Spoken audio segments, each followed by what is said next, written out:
Yes, Monster High. You've probably seen me reviewing Ever After High on my channel before, and while I do love Ever After High with my whole heart, I couldn't pass up getting to talk about Mattel's older and much more successful monster show this October. Monster High first launched way back in 2010, and I still remember seeing these dolls for the first time. Amidst a sea of neon pink, sitting in the middle was this pitch black, spooky themed doll set, and it instantly caught my attention and my heart. I'm really fond of the idea of reimagining classic movie monsters, like, a lot, and Monster High might have been the spark of that love for me, or at least one of the earliest examples of this that I can think of. A doll line inspired by the classic monsters of old, reimagined with very hip and fashionable new duds that can be all yours for $29.99. This franchise hasn't really lost any of its hype over the years. I still see people regularly talking about the dolls. And there was an attempt at a reboot, which was not successful, and now there's gonna be another attempt of a reboot this year, with both a movie and an accompanying cartoon. This new version of the show looks rad to me. I know these rebooted designs have been a tad divisive to some of the classic fans, but I think they all look pretty good, and I would love to get to talk about this new version once it finally airs. But I figured it would only be fitting to first give a rundown of the Monster High classic, specifically its web series.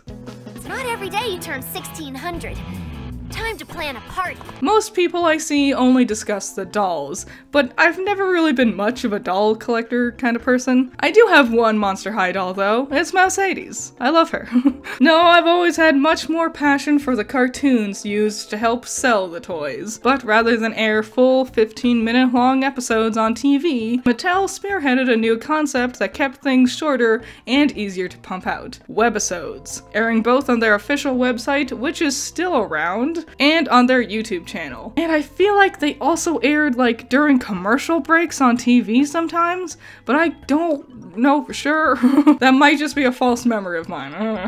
And you can still, to this day, watch all of Monster High on YouTube, which is no small feat because Monster High has a whopping 6 seasons with 172 episodes total. Yeah, I could hardly sleep last night, I was so excited. Most episodes only land at about 5 minutes in length, and unlike Ever After High, Monster High doesn't really have a long-running story to follow. I don't want to just sit here and compare the two shows, but I did want to point out a few things that I find interesting between them. Monster High came out first, and you can kinda tell with its animation style. Ever After High clearly perfected what Monster High started. There's not as much dynamic shading or moving clothes, hair accessories, etc. And while Ever After High's themes tend to lean into its main plot of choosing what you want to be, following your own path, doing what you want, Monster High's themes is a bit simpler. Monster High is about acceptance of who you are, being proud of yourself,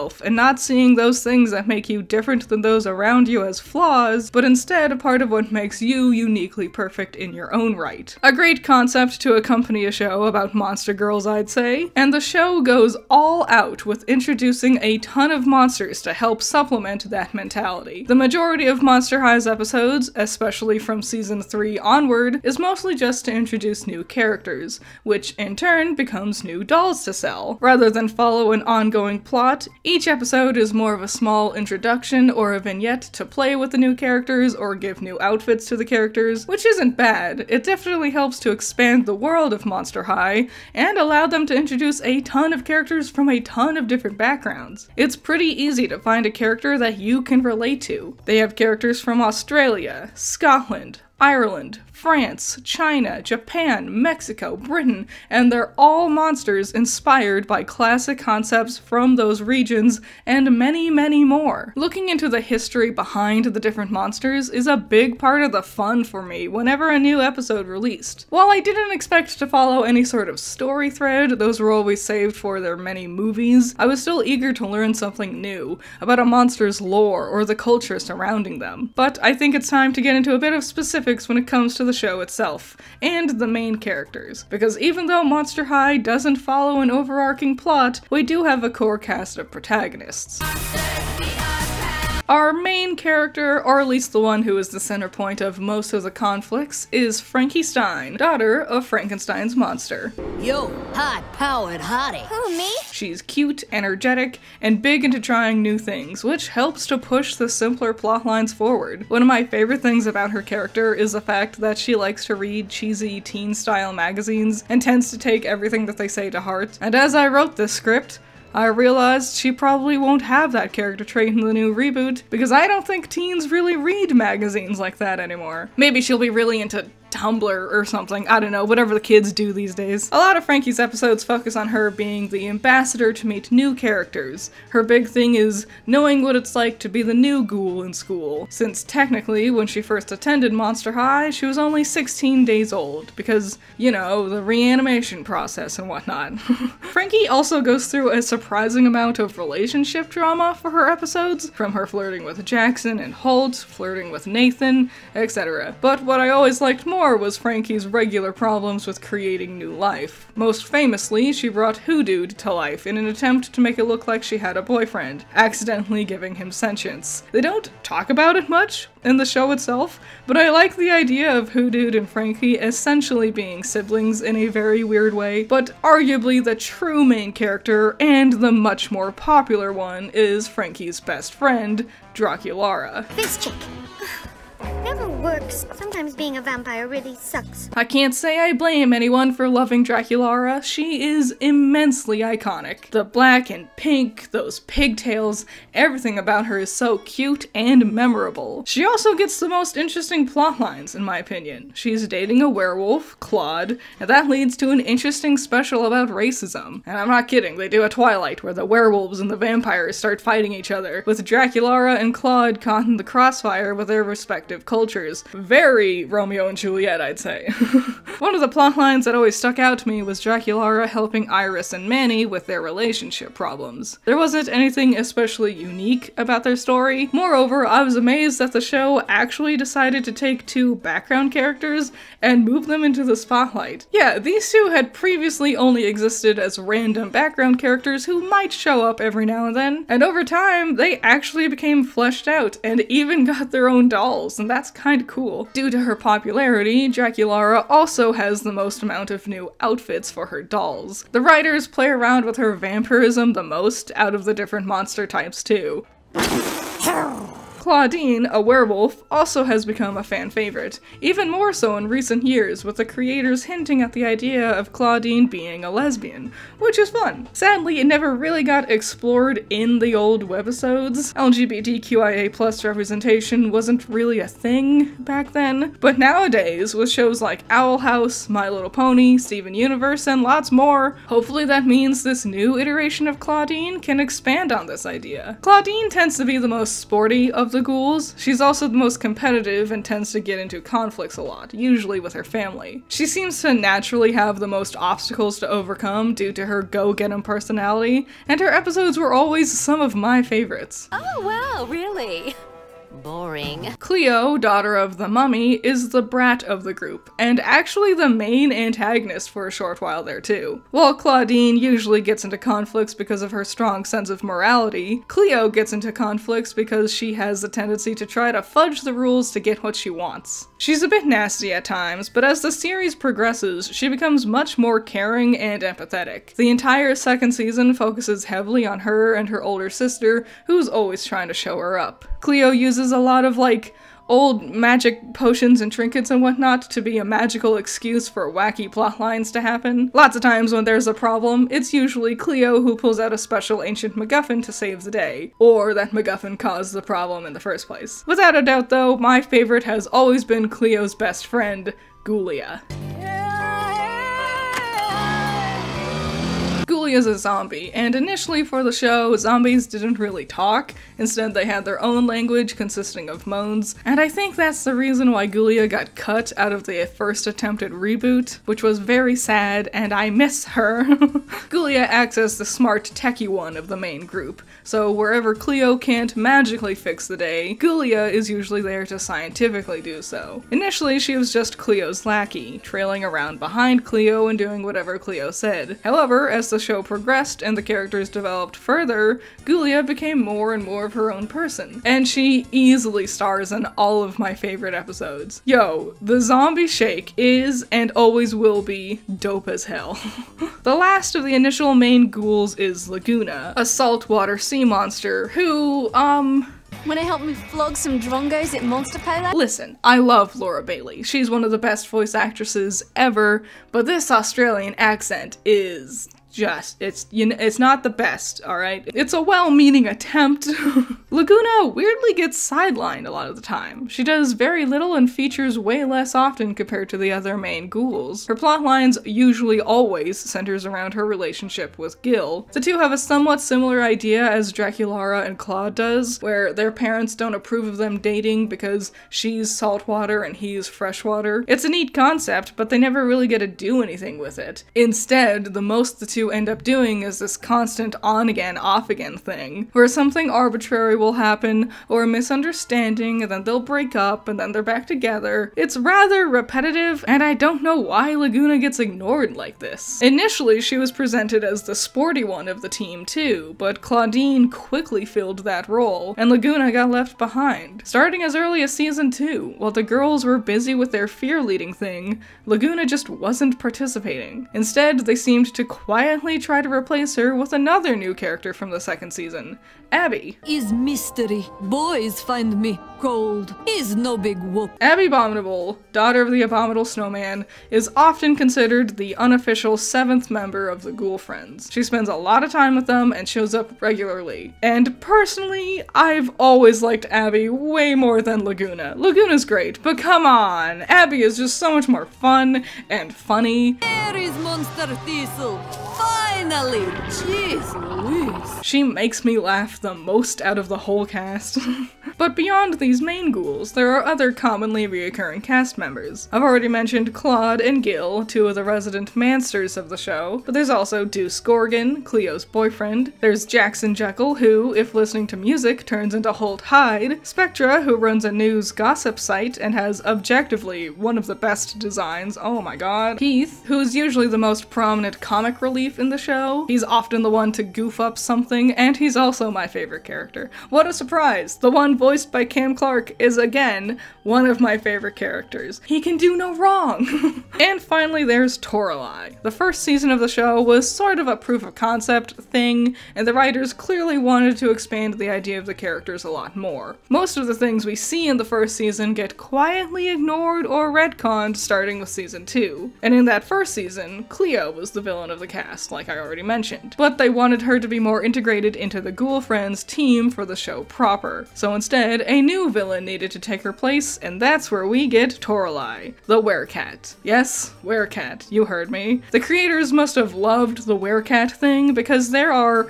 a lot of Werecat characters. I drew this fan art of them a long time ago. I hate this picture now. I don't like the way it looks. But wow, look at that. So many cats for some reason. We just wanted to wish you luck before your big cheer. Anyways, that second season is the one that has the most of what could be called a real plotline. The season focuses on the ghouls trying to beat Toralei and Cleo's sister in a Fear Squad competition. Get it? It's fear leading instead of cheerleading. I hope you found that amusing because there's a lot of puns in Monster High. Monster High is like 60% monsters, 30% puns, 10% fashion. After season 2 though, the series committed to an episodic format. Some overarching plot lines would happen over the span of a couple of episodes, usually featuring 1 or 2 specific characters, but mostly the web series was only used to introduce new characters or new doll outfits. This closet's bigger than Cleo's ego. So what happened to Monster High? I've mentioned its 2 reboot attempts, so that means this initial show must have fallen off, right? Well, sorta. There's other videos on YouTube that go into the more technical business side of it, Negative Legend and Izzy being the 2 that instantly come to mind. I'll go ahead and link their Monster High videos in the description, and you should check them out. Their videos are all really, really good.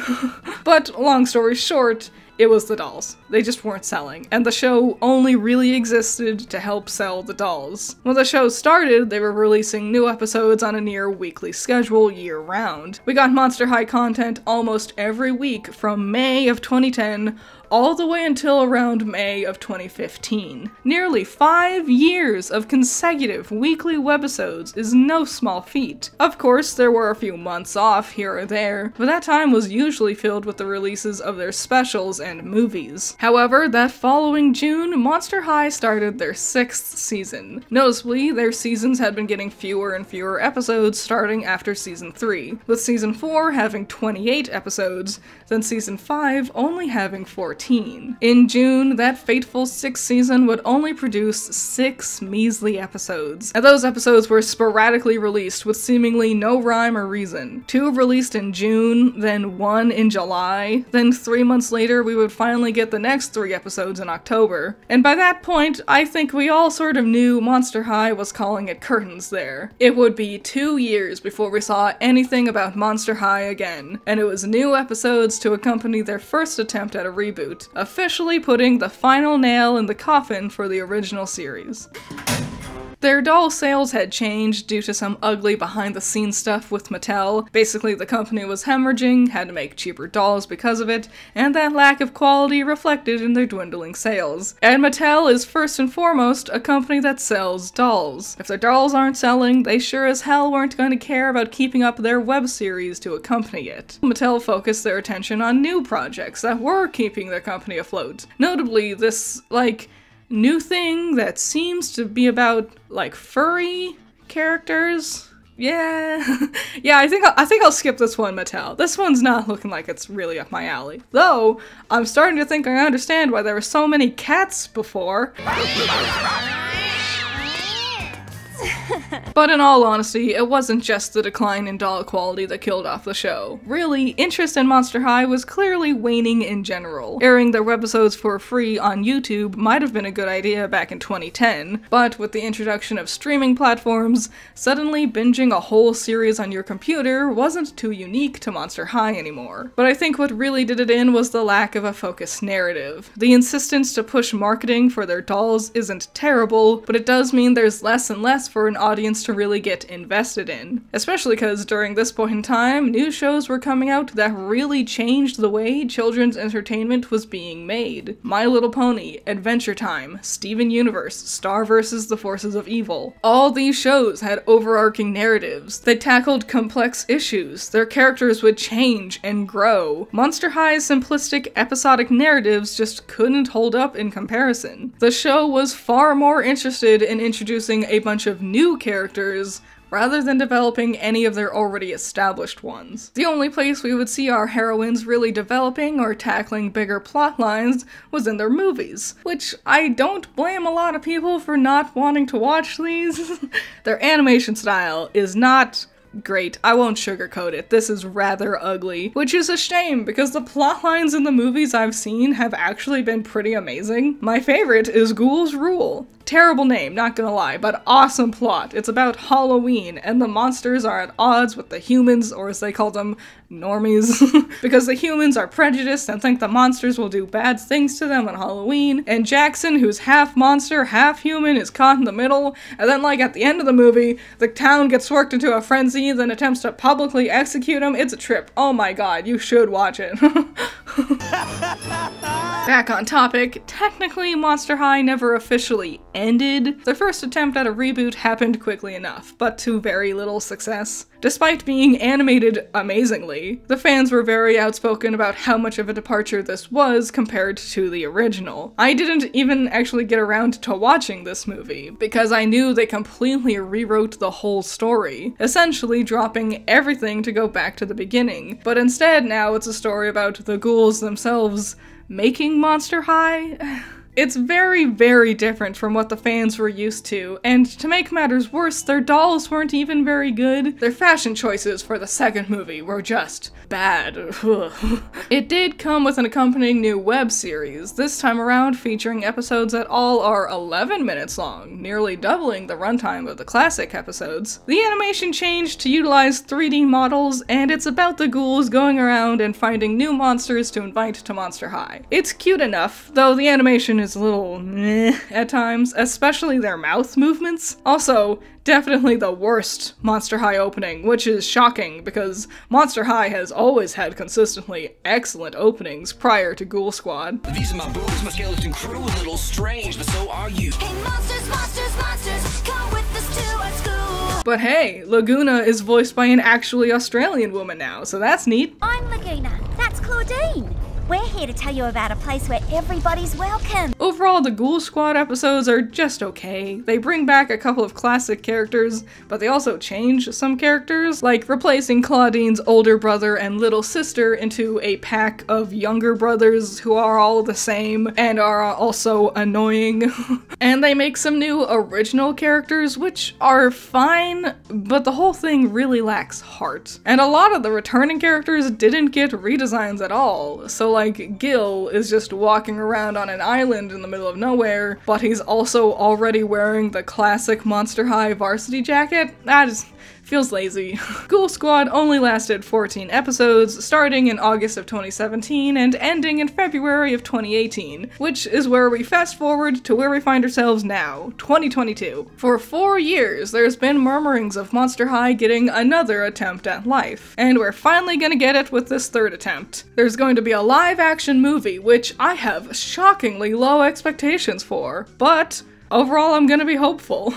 Looking at the cast list, it looks like we're actually getting a lot more of the classic characters than what Ghoul Squad's era gave us. We're getting Deuce back, Headmistress Bloodgood, Ghoulia, Abby. That's already a big improvement for me as a longtime fan. This time around, there's also gonna be other major changes, like Claudine is gonna be our main character, and it looks like Frankie is gonna be non-binary, which is neat. I know it's gonna be a lot of changes compared to the classic, but honestly, I'm looking forward to it, especially its accompanying TV series, which is going to be actually aired by a real network. I literally never would have guessed this, but yes, Nickelodeon is spearheading this new rendition of Monster High, and I'm hopeful. After all, remember, Monster High came out in 2010. That was a long while ago. A lot of the kids who grew up with Monster High's original airing are old enough where they're probably working on this new project. And quite frankly, I'm happy we're just finally getting something new for Monster High. I'm excited, I'm hopeful, and I can't wait to see how the show continues to change and evolve over the years. It's been fun going into this little bit of a deep dive into the retrospective of Monster High. I want to talk about the movie more and its new reboot, so let me know if you want to see even more Monster High stuff from me. Another one. Another one. Another one. And another one. Meow, bitch! Woof, bitch! I'm 16. Until today, I was homeschooled. You got your cool Asians, burnouts, jocks, the greatest people you will ever meet, and the worst. Demon? Stop calling it that. Demon! Stop it. Stop talking to it. No, I just want to talk to the demons.